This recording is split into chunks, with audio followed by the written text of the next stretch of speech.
Hai semua, perkenalkan nama saya Riko Panggama. Saya adalah salah satu mahasiswa di Universitas Semputan Tular. Di sini saya akan membahas bagaimana cara Cina mengatasi pencemaran udara. Pencemaran udara yang disebabkan oleh industri dari waktu ke waktu sudah semakin parah. Tidak sedikit perusahaan atau pabrik yang bandel dan tidak memperhatikan lingkungan, bahkan asap industri mereka sudah melampaui batas yang membahayakan kehidupan.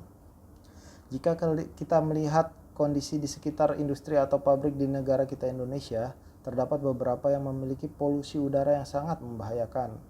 Ujung-ujungnya yang terkena dampak adalah masyarakat sekitar. Sebenarnya di Indonesia sendiri sudah memiliki peraturan yang baik dalam penindakan pencemaran lingkungan tersebut. Namun, pada kenyataannya di lapangan, pengawasan dan penindakan yang masih lemah. Mungkin kita bisa belajar dari negara Cina dalam memberi efek jera terhadap pelaku pencemaran lingkungan ini. Hal yang dilakukan oleh Cina baru-baru ini adalah mereka membuat sebuah platform data yang membuat sebuah industri atau perusahaan membuka data real time tentang tingkat emisi yang ada di sekitar industri tersebut. Dengan dibukanya data tentang tingkat emisi dan polutan yang ada di sekitar industri tersebut, maka pejabat dan pihak yang berwenang dapat mengetahui apakah sebuah industri melanggar batas emisi yang telah ditentukan. Cina saat ini memang sangat ketat dalam mengatur dan menjaga lingkungan mereka.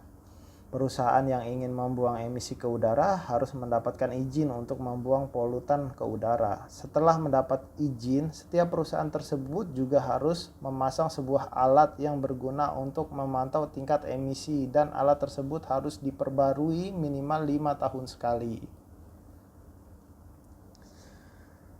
Data dari alat tersebut akhirnya dipublikasi secara luas. Apabila ketahuan melanggar batas polutan, maka diberikan denda sebesar 433 juta sampai 2,1 miliar rupiah. Wow, lumayan besar ya dendanya ya.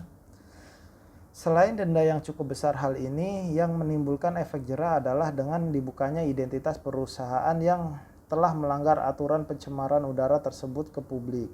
Dan masyarakat umum bisa tahu data real time tersebut. Perusahaan dapat dipermalukan di publik hingga dapat menciptakan efek yang buruk terhadap citra perusahaan di mata masyarakat.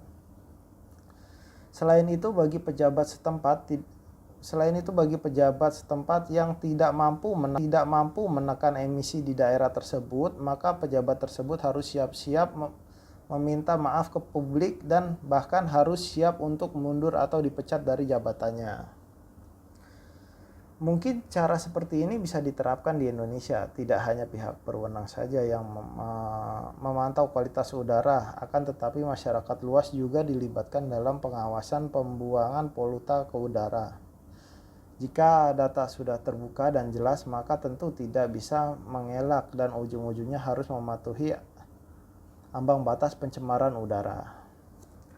Mungkin itu saja, sekian dari saya. Terima kasih. Jika ada salah-salah kata, saya mohon maaf.